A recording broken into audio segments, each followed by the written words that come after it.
The Greeks had a concept called arete, or excellence. They believed that practicing and becoming excellent in many areas of life was good for you. It was good for your city, and it pleased the gods. So how did the Greeks develop arete? The central place for developing arete in Greek society was the gymnasium. A Greek gymnasium would be familiar in some ways to modern observers. It was a place to develop strength and fitness. There was a stadium for gymnastics and running, and a palestra for wrestling and boxing. It also had ornate showers for hygiene. But the gymnasium was much more than a modern gym, and modern observers would be struck by many differences. Firstly, there were no women. The gymnasium was strictly for men and boys. Secondly, and perhaps most strikingly, there would be much less clothing than you'd see at a modern gym. Almost all Greek sports were done in the nude.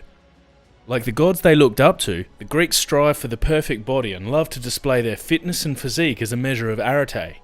In fact, the Greek word for naked was gymnos, and it's from here that we derive the word gymnasium and gymnastics. The biggest difference though was the ancient gymnasium was aimed at training both the body and the mind. There was structured gymnastic training and ball sport for boys. Young men took part in more military-themed training like javelin, wrestling and boxing. Past this, the gymnasium was also a centre for socialising and learning, where men of all ages went to talk, argue, and where older men would train younger men in mathematics, literature, rhetoric and philosophy. The Greeks believed developing excellence could best be achieved through competition. They competed on poetry, plays, music, and for the best arguments. But the major arena for competition was the games. What were the games? The games were festivals held throughout the Greek world where Greek-speaking men took part in athletic competitions. The most famous of these festivals was the Olympic Games, which were held at Olympia. These were so prestigious and so central to Greek life that they measured time around them. Most Greek history is measured from 776 BCE, the year of the first Olympic Games, and from then on, the Games were held every 4 years. Each 4-year cycle became known as an Olympiad. The Olympics weren't the only games. As well as many smaller competitions held within city-states or regions, there were a number of important pan-Hellenic games held throughout the Olympiad. The Pythian Games were held at Delphi on the second year of every Olympiad. The Isthmian Games were held every 2 years near Corinth. The Nemean Games were held every 2 years at Nemea. The games didn't have gold, silver or bronze medals like the modern Olympics. Instead, only the winner was awarded, and they received ribbons and a wreath as a symbol of their arete. At the Olympic Games, it was an olive wreath. Pythian Games, laurel. Isthmian Games, pine. And Nemean Games, wild celery. The Greeks were almost constantly in a state of war with each other, but the games were so important that in the months leading up to them they held a truce. This allowed athletes to prepare and to travel to the games safely. A violation of this truce could get your athletes barred from competition. Having an athlete from your city win an event was a big deal. Individual athletes won honours and wreaths, and the polis shared in that glory so much that they would show their appreciation by giving winning athletes preferential treatment, valuable goods like olive oil, and free meals for life. So when Apollos had its athletes banned for breaking the truce, as Sparta did in 420 BCE, this was a serious blow to its prestige and morale. So what sports were included in the games? The first ever Olympic Games was held with only a single competition, a running race over 185 metres. This distance was known to the Greeks as a stade, which is where we get the word stadium, and the event gets its name from too. False starts in the stadium didn't get you disqualified, they got you publicly beaten and shamed in front of the crowd. Coroebus of Elis, the first winner of the sprint in 776 BCE, was a household name, even hundreds of years after his death. Over the years, more sports were added to the games. A 2-stage race, a 20-stage race, and many others, some similar to modern sports and others very different. Like the hoplite race, in which competitors would run 1.6 kilometres or a mile in full armour and with a shield, often being forced to leap over fallen competitors. There was wrestling, in which the contestants would cover themselves in olive oil, and the aim was to pin your opponent to the ground. Milo of Croton in southern Italy was famous for his skill in wrestling and dominated the competition for nearly 25 years. His strength and size made him a celebrity. He was said to have built his strength from childhood by carrying a calf. By the time he was fully grown, he could apparently lift a fully grown ox. Another story says that he could hold fruit in his hand without damaging it, while challengers tried to prise open his grip, unsuccessfully.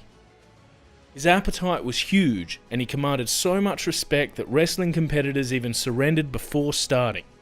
He's also said to have died trying to test his strength. He attempted to split a tree trunk with his bare hands. The trunk sprang back unexpectedly, trapping his hands. As night fell, the defenseless Milo was set upon by a pack of wolves, a horrific, but undeniably memorable way to die. Another Olympic event was the pentathlon, which was itself made up of the sprint, wrestling, and 3 other sports. The discus throw, which inspired one of the most famous Greek statues, the Discobolus. The javelin throw, which imitated a typical military skill, although with a lighter javelin. And the long jump, which unlike modern long jump, probably consisted of 5 successive jumps with weights to help balance the jumper. The philosopher Aristotle thought the well-rounded athletes of the pentathlon were the peak of physical fitness and beauty. A body capable of enduring all efforts, either of the race course or of bodily strength. This is why the athletes in the pentathlon are most beautiful. Boxing was a brutal affair. Contestants would wrap their fists in leather straps and without rings, gloves or timed rounds would battle unto knockout. Later Olympics saw the addition of wooden or metal studs to the leather straps. Eurydamas of Cyrene, a famous boxing competitor, had all of his front teeth knocked out or broken. Rather than spit them out and show weakness, he swallowed them all. Oh, he went on to win the fight too. The pancratium was similar to mixed martial arts or UFC, except with fewer rules. In fact, the only real rules were no eye gouging or biting, which would be punished by referees who would beat the offender with a stick. One competitor, Sostratus of Sicyon, dominated the games for over 12 years with the technique of deliberately breaking his opponent's fingers, leading to the nickname Mr. Fingertips. Competition in the pancratium went on until submission, which an athlete could signal by raising a single finger, which was probably pretty difficult if you'd been fighting against Mr. Fingertips.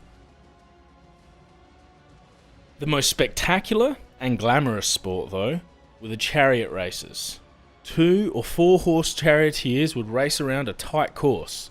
These light chariots were hard to control, and there was an ever-present danger of head-on collisions, draggings, and death. Whilst the charioteers, who were usually slaves, were brave, then, as now, most of the glory went to the trainers who bred the horses and trained the teams. This was an expensive business, and was often dominated by aristocrats wanting to gain the approval of their polis. One aristocrat, Alcibiades, entered 7 chariots in one race, gaining a victory which he used for political advantage at home in Athens. Like in the gymnasium, women weren't allowed to compete in the Olympics. Unmarried women, however, were allowed to attend the festival, and they were even allowed to enter teams in the chariot race. Sparta, where women were treated much more equally than elsewhere in Greece, produced a famous princess, Caniska. Raised on sports, hunting and horse breeding, Caniska trained and entered a chariot team in the Olympics, where she won twice. Unfortunately for Caniska though, even though she won, it's unlikely she ever got to see the victories because while women were allowed to attend the festival, they weren't allowed in the main stadium to watch the events or prove that women could be excellent too. What does the word gymnos mean? What sport was Milo of Croton known for?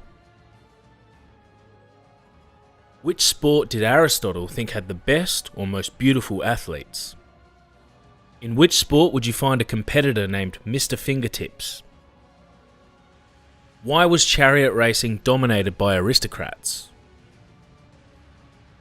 Why is it unlikely that Caniska saw her own victories?